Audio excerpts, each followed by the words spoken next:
मशहूर पॉडकास्टर और दहशतगर्द साद बिन रियाज को गिरफ्तार कर लिया गया। मास्क पहने लोग आए घर में, उन्होंने दरवाजे तोड़े कि मस्जिद गोसिया के अंदर बैठ के वो अलकायदा के लिए भर्तियां भी किया करते थे। अलकायदा जैसी तंजीम का मेंबरशिप कार्ड बांटती है।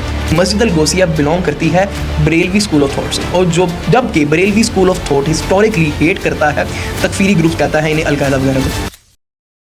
अस्सलाम वालेकुम व्यूअर्स, पाकिस्तान के तूलो अर्ज़ में इस टाइम दहशतगर्दी के ख़िलाफ़ ऑपरेशंस और कार्रवाइयाँ हमारे कानून नाफिज करने वाले इदारों की जानिब से इस टाइम ज़ोर शोर से जारी हैं। और इसी के ज़िमन के अंदर एक मशहूर पॉडकास्टर और दहशतगर्द साद बिन रियाज को गिरफ़्तार कर लिया गया है। जी हाँ, साद बिन रियाज का बहुत ही मुख्तसर सा तारुफ़ है कि वो इयोन पॉडकास्ट पे होते हैं, वहाँ पॉडकास्ट भी करते हैं। इनका वीकली पॉडकास्ट आता होता है अमानुल्लाह तारिक के साथ, और इसके अलावा वो एज आ रिसर्चर भी वहाँ पे काम करते हैं। तो आपको पता लगता है जितना भी इयोन पॉडकास्ट की रिसर्च है, उनकी डॉक्यूमेंटेड रिसर्च डॉक्यूमेंट्रीज़ आती हैं, तो उनके ऊपर रिसर्च में काफ़ी ज़्यादा हाथ होता है साद बिन रियाज का। और इसी के साथ साथ वो बड़े व्यूअर्स उनको बहुत सुनना पसंद करते हैं कि बहुत ही मजाक के एक एलिमेंट के साथ वो पॉडकास्ट करते हैं, क्रिटिसिज्म करते हैं, लेकिन मजाक के अंदाज से और बड़े मज़ेदार तरीके से ना, जियो पॉलिटिक्स, इंटरनेशनल पॉलिटिक्स, साथ साथ करंट अफेयर्स को बड़े अच्छे से वो उस पर अपना क्रिटिक देते हैं। तो CTD ने उन्हें गिरफ़्तार किया 27 अप्रैल को, और उसके बाद एक बहुत ज़्यादा सोशल मीडिया में मसला बनता है, जिसके ऊपर उनकी वाइफ ने कहा है कि अलेजिडली उनको उनके घर से ही गिरफ़्तार किया गया है। वो कहती हैं कि रात के वक्त मास्क पहने लोग आए घर में, उन्होंने दरवाजे तोड़े, ठुडे मारे, और कहते हैं कि अलेजिडली बड़े बदतमीज़ी के साथ उन्हें अगवा करके ले गए, अबडक्ट कर लिया। जबकि CTD का ऑफिशियल ये अभी तक यही उनका मौक़िफ़ है कि उन्होंने उन्हें मस्जिद गोसिया, जो कि मजंग रोड, लिटन रोड के ऊपर ये वाक़या, वहाँ से उन्हें गिरफ़्तार किया है। तो अब इस सारे केस के अंदर जो उनके ऊपर इल्ज़ामात लगे हैं, उसमें सबसे सर फहरिस्त इल्ज़ाम ये है कि वो अलकायदा के हक़ में जो मटीरियल है, लिटरेचर है, वो उसे डिसमिनेट कर रहे थे मस्जिद गोसिया के अंदर, एज़ वेल एज़ वो कहते हैं कि मस्जिद गोसिया के अंदर बैठ के वो अलकायदा के लिए भर्तियाँ भी किया करते थे। साथ ही साथ एक और बड़ी अजीब सी चीज़ जो समझ नहीं आई, वो ये है कि उनकी जेब से अलकायदा का मेंबरशिप कार्ड निकला। बड़ा सरप्राइजिंग सा फैक्ट है ये। अब मेरी समझ से बाहर ये है कि अलकायदा जैसी तंजीम क्या मेंबरशिप कार्ड बांटती है, और ये बड़ा एक फिशी सी फीलिंग आती है ना ये बात सुन के, क्या अलकायदा मेंबरशिप कार्ड बांटती है।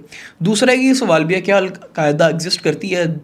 Yes, at some point, at some extent Al Qaeda exist करती है फाटा वाली साइड पर। और इनका जो मुझे अभी तक एक बहुत ही रिसेंट एक्ट अगर याद आए ना, तो 2023 के अंदर शायद सितंबर में इन्होंने किया था चित्राल में, जहाँ हमारे 4 से ज़ायद अफवाज के अहलकार को इन्होंने शहीद किया था। हाँ, लेकिन ये जिस तरह पहले एक बहुत बड़ी तंजीम थी इंटरनेशनल लेवल की, उस तरह नहीं रही। और मज़े की बात यह है कि अलकायदा अमेरिकन बैक तंजीम है। जी हाँ, बिल्कुल आपने सही सुना। सोवियत जिहाद के टाइम पे अमेरिका ने इनको सपोर्ट भी किया, इनकी बैकिंग ही प्रॉपर, इनको परवान चढ़ाया अलकायदा को। और अलकायदा का पहला इंटरनेशनल जो दफ्तर था वो अमेरिका के अंदर ही खुला था। Even they are nurtured and supported by the America as well as उस टाइम की जो हमारी स्टेट थी, और हमारी स्टेट की जो पॉलिसी थी, क्योंकि हमने सोवियट्स को रोकना था, तो हमने भी उस टाइम पर उसामा बिन लादेन वगैरह को इंटेलिजेंस फराहम वगैरह की। ये जिहादी जितने भी थे, वॉरलॉर्ड्स वगैरह थे अफ़गानिस्तान में, तो उस टाइम हमारी स्ट्रेटजिक डेप्थ का मसला था, तो हमने उन्हें परवान भी चढ़ाया और उनको इंटेलिजेंस शेयरिंग की, ट्रेनिंग की प्रॉपर, ताकि वो सोवियत जिहाद लड़ सकें। खैर, बाद में वो मामला दूसरी तरफ चल गया, अमेरिका ही उनका एंटाई हो गया सबसे बड़ा। खैर, वापस आते हैं टॉपिक के ऊपर। नंबर 2, एक और जो बड़ा अजीब सा कॉन्ट्रडिक्शन है इस केस के अंदर, इस FIR के अंदर, वो कहते हैं कि मस्जिद अल गोसिया के अंदर बैठकर साद बिन रियाज भर्तियां करते थे और लोगों को दावत देते थे कि आप अलकायदा को ज्वाइन करें।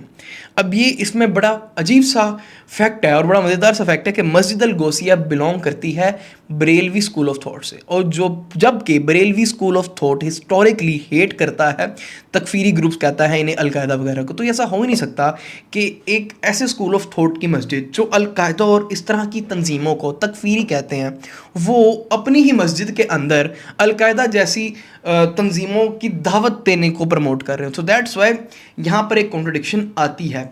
दूसरी जो मैंने आपको कहा कि मुझे नहीं समझ आती कि अलकायदा जैसी जो तंजीमें हैं वो कार्ड भी देती हैं अपना।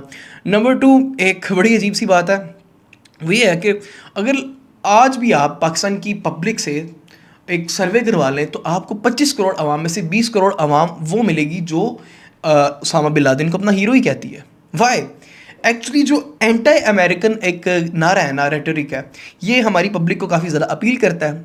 हमारी पब्लिक में निकल जाए लोगों में 10 में से आपको तकरीबन 7 साढ़े 7 लोग ऐसे मिलेंगे जो आपको कहेंगे कि अलकायदा ठीक थी, ओसामा बिन लादेन एक हीरो थे। इवन इमरान खान साहब ने एक अपनी पार्लियामेंट की तकरीर में ओसामा बिन लादेन को शहीद कह दिया था। Then what's the matter is like अगर यही अलकायदा को मोहब्बत करना या अलकायदा से हमदर्दियाँ रखने, हमारी कोई हमदर्दी नहीं है। हम इस तरह के मिलिटेंट ग्रुप्स को जो अब मुसलमान बहन भाइयों को मारते हैं हम उन्हें मिलिटेंट नहीं समझते हैं। बट द पॉइंट इज़ आप जनरल पब्लिक के अंदर निकल जाएं, पाकिस्तान की 20 करोड़ अवाम जो 25 में से वो अलकायदा को सपोर्ट ही कर रही होगी because they are anti American, और एंटी अमेरिकन जो नारा है वैसे हमारी अवाम को बहुत अपील करता है।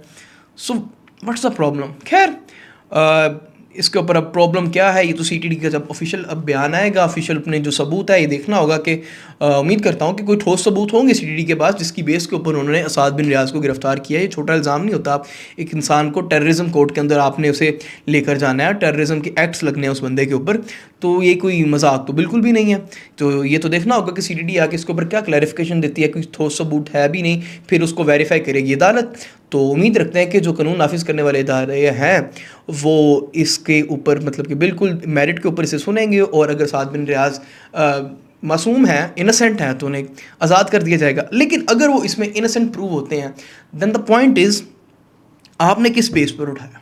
अगर उसमें इनोसेंट प्रूव होकर निकलते हैं तो देखना ये होगा कि आया जिस बंदे ने ये रिपोर्ट लिखवाई तो क्या पाकिस्तान में एक नया ट्रेंड पड़ जाएगा कि हर बंदा उठ के किसी भी बंदे के खिलाफ रिपोर्ट लिखवा देगा कि ये दहशतगर्दी कर रहा है, और उसको वहाँ पर उठा लिया जाएगा, और उसके बाद उसके ऊपर प्रॉपर एक केस होगा, बाद में चाहे बंदा मासूम निकला है। और अगर बंदा असाद बिन राज मासूम नहीं है तो वो भी देखने वाला होंगे। ऐसे कौन से फैक्ट से ऐसी कहाँ से इंटेलिजेंस, हमारी इंटेलिजेंस से गलती होगी कि एक बंदा एक तो अलकायदा की प्रमोट कर रहा है और उसके साथ साथ वो एक मायनाज यूट्यूबर भी है। तो ऐसा हो कैसे गया कि हमारी इंटेलिजेंस इदारों से ये चीज़ उनकी नज़र से बच गई, तो ये देखना होगा। लेकिन मेरी नाकिस राय में मुझे नहीं लगता कि साद बिन रियाज इस तरह के आदमी है, बड़े जोली से आदमी है, एमफिल उन्होंने किया हुआ है, पीएचडी कैंडिडेट है, तो मुझे नहीं लगता। हाँ बाकी अगर आपके हमास के सिंपथाइज़र हों, हिजबुल्लाह के सिंपथाइज़र हो, ईरान की जो मिलिशियाज़ इनके सिंपथाइज़र हों, आप पाकिस्तान की आवाम में निकल जाए आपको बहुत ज़्यादा मिलेंगे। जितनी भी ऐसी मिलिशियाज़ हैं या जितने भी ऐसे मिलिटेंट ग्रुप्स हैं जो एंटी अमेरिकन हैं, तो वो पाकिस्तानी आवाम उन्हें सपोर्ट भी करती है, दिलों में मोहब्बत भी रखती है उनसे। तो आप फिर क्या सारी आवाम को उठा लेंगे। खैर ये तो फैसला करेगी एंटी टेररिज्म कोर्ट है, वो इसका फैसला करेगी। वो जब सबूत देखेगी, अगर ठोस सबूत हुए, खातिर गवाह सबूत हुए साद बिन रियाज खान के ख़िलाफ़ तो ऑब्वियसली उन्हें सज़ा होगी। अगर नहीं हुए तो वो एक नया मुअम्मा है कि कोई भी रिपोर्ट लिखवाएगा तो आप किसी को भी उठा लेंगे।